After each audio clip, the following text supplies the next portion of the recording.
Hi everybody, Sister Scaleback Kathy, coming in for my week 47 gastric bypass RNY update. I will put all the details below about my highest weight. Last week I came to you at a weight of 253 pounds. This week I'm at 250 pounds, so I have re-lost my little gain that I had there. And I attribute all of that to Aquafit and working out at the gym at the YMCA. Aquafit, I did have to take a day off because, believe it or not, it is a lot harder on the knees than they say it is, especially if you're in shallow Aquafit. So I'm thinking about switching over to deep water Aquafit. Jumping around in shallow water still hurts the knees. So Gastric Rose is correct when she says Aquafit is difficult. It is a workout. It is not easy by any means. A lot of places will make it out like it's an old woman's thing, but it really, there's a lot of middle-aged people there, and it's a workout. I'm sweating by the end. So anyways, on to the topic for this week that I wanted to cover. I had last week somebody come in. Her name is Sophia Brown, and she asked a question. She asked me what the pros and cons would be, what I would think my pros and cons are for RNY gastric bypass. So I'm going to give you a little bit of a list here for anyone who might be considering gastric bypass, my pros and cons. Please keep in mind they are mine, my opinions, and I'm sure that those opinions are going to change in a year or two as I get further out. So I'm only 11 months, almost 11 months post-op. So the first pro of having RNY, especially compared to the sleeve, is that I wanted a surgery that I could not eat very much. And I mean, now or in the future, I could not eat the amount that I was eating before. And I used to eat, a mountain on my plate. And even then, I would be full, stuffed, hurting, and I would still keep eating. Much of it was an emotional thing, I'm sure, but it was also a satisfaction thing. I couldn't feel satisfied until I was extremely bloated.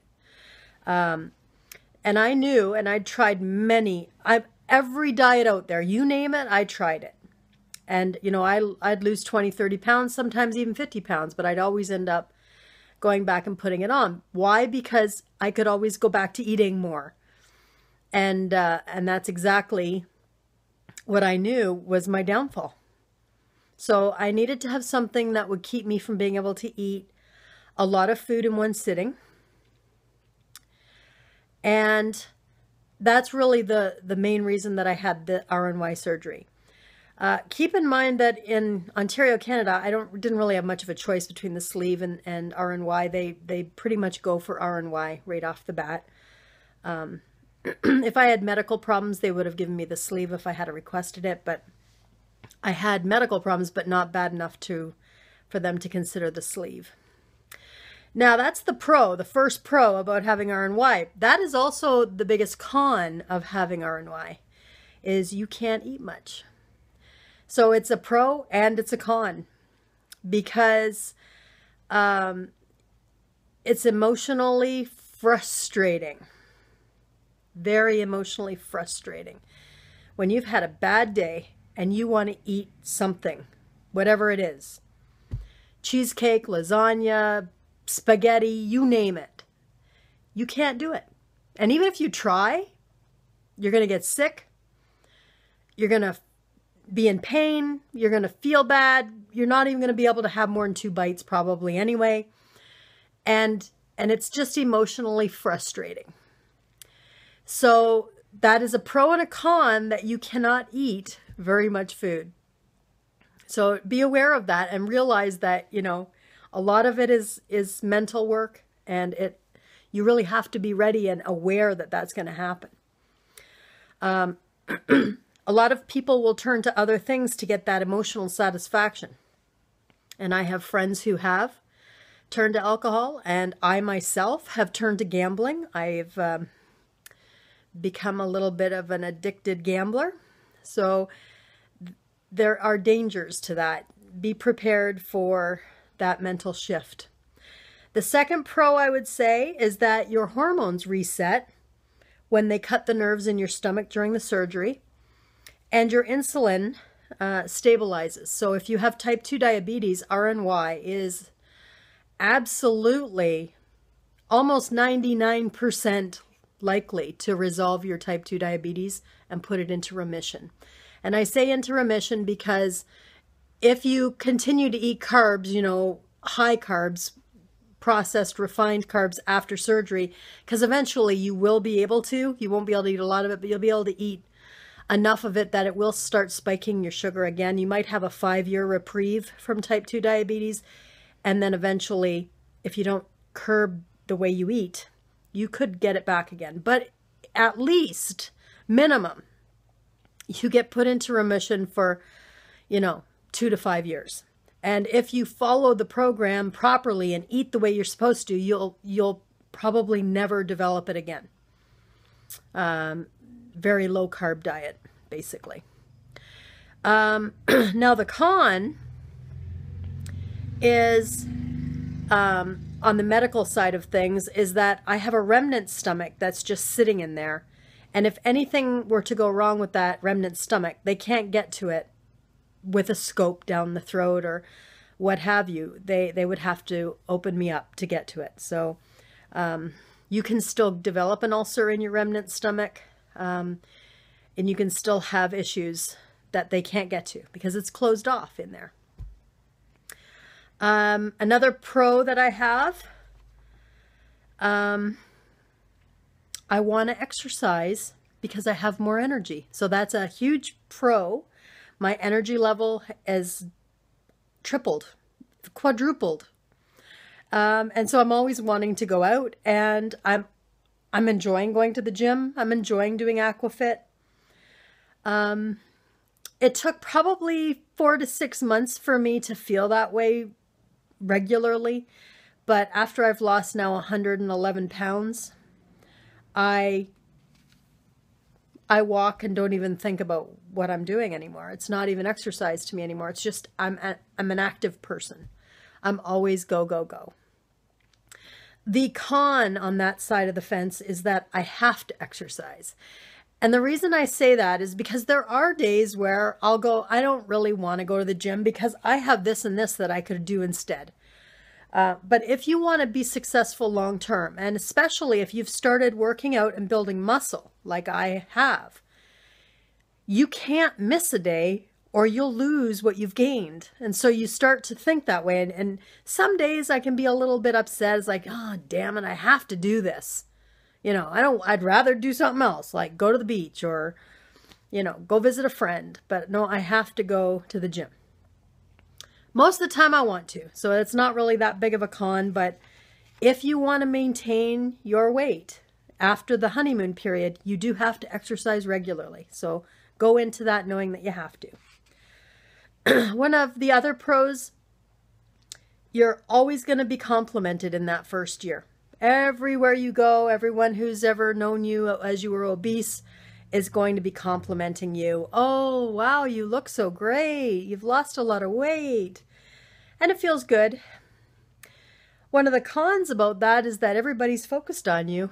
And a lot of times, instead of just, hi, Kathy, how you doing? It's, how much weight have you lost, Kathy? Oh, Kathy, how much weight have you lost? Instead of just, hey, Kathy, how you feeling? How's it going? How was your day? So other people become very focused on the number, and you start to feel like a number. So that's one of the cons. Another pro, I am much healthier than I would have been obese. Much healthier. One of the cons to that side is that I have to take vitamins 6 times a day. And if I don't, I risk malnutrition later on. It might not show up for a few years, but if I do not take at least 6 vitamins a day, 2 multi and 4 calcium, I also take magnesium, I also take biotin, I also take B12 in the form of a needle once a month.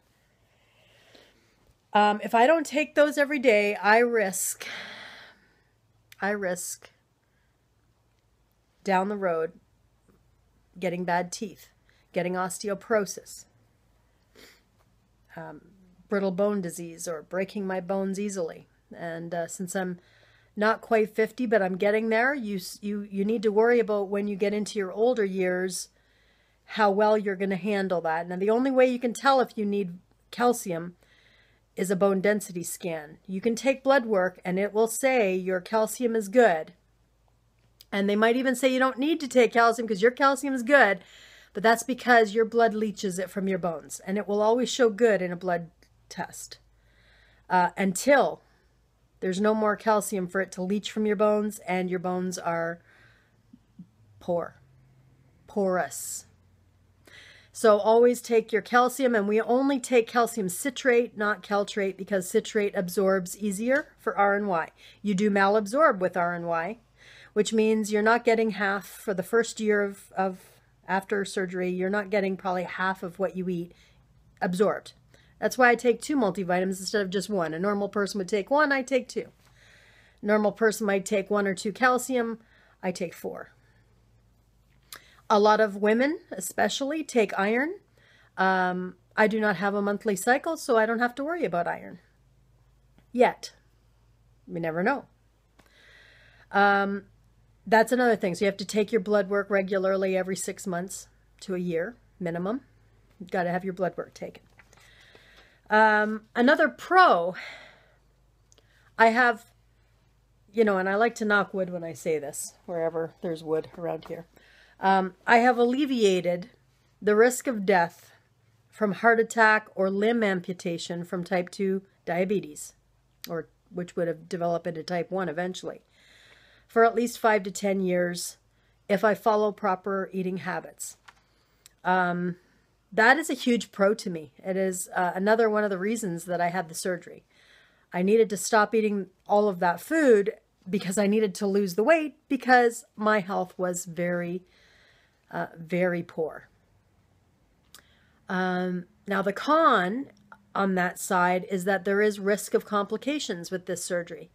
Gallbladder inflammation, or many people have to have it removed. So far I haven't had to. Knock wood again. You can develop hernias, blockages, strictures. They do reroute your intestine. So wherever it's rerouted, there is a risk of a tightening or a hernia where one part of the intestine slides into the other. And these are not really common, but they're common enough that you have to be aware of it. And to me, it was worth the risk because I was literally going to the emergency room thinking I was having heart attacks before I had decided to have this surgery. And that's another con, is that you do have to educate and read a lot of information before you have the surgery. You have to educate yourself. You have to put up with everyone's opinion. You have to filter through all this information and who's right and who's wrong. And honestly, there is no real right and wrong because everybody's different and everybody's amount that they can tolerate is different. But ultimately, the pro is that it's only you that can live your life.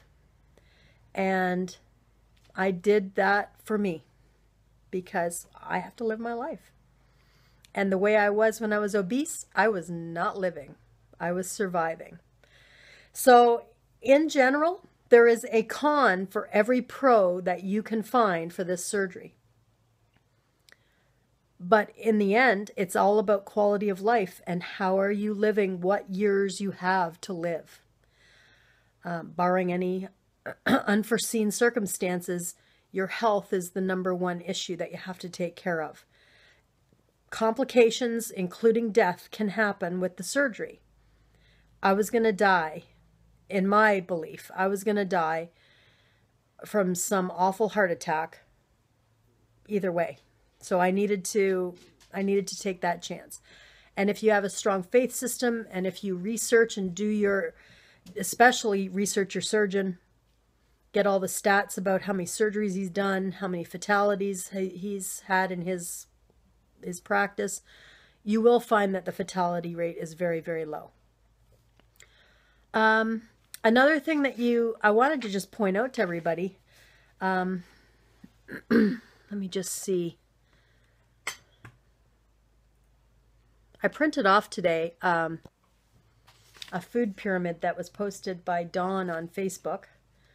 And it's the food pyramid for the bariatric RNY lifestyle. And it's not like the food pyramid that you see, there we are, that you see for a regular, you know, USA or Canada food guide. On the bottom, the very first base of this pyramid is vitamins, supplements, calcium, and notice golfing, which is basically activity exercise. Those are the first most important things to do after this surgery. Then the second thing you focus on is protein. So that's the second box up from the bottom. Fish, meat, eggs, beans, cheese, lentils. And then the third box up is your fruits and vegetables. And the fourth one up is whole grains. And the top one is to avoid processed foods, saturated fats like butter, and that sort of thing. So it's not that you can never have any of that, but you really limit it. And yes, I do eat fruit. I have usually strawberries. Berries are lower on the glycemic index, and I am trying to make sure that I don't raise my sugar and get back into the type 2 diabetes. So I do try to limit it to just berries. I have an occasional half a banana, especially before I'm going to the gym to work out. And I have a lot of eggs, a lot of meat. I get most of my protein through food. I try not to, I mean, I do have a protein bar, usually before or after the gym, but the rest of the day is all usually meat. I hope that helped you guys. It's 17 minutes, so I've already gone on too long. But that's just a list of the pros and cons that I've found so far from this surgery. And that's about it. I guess I'll come in next week and give you another update. Thank you so much for the questions, Sophia. And good luck with your journey.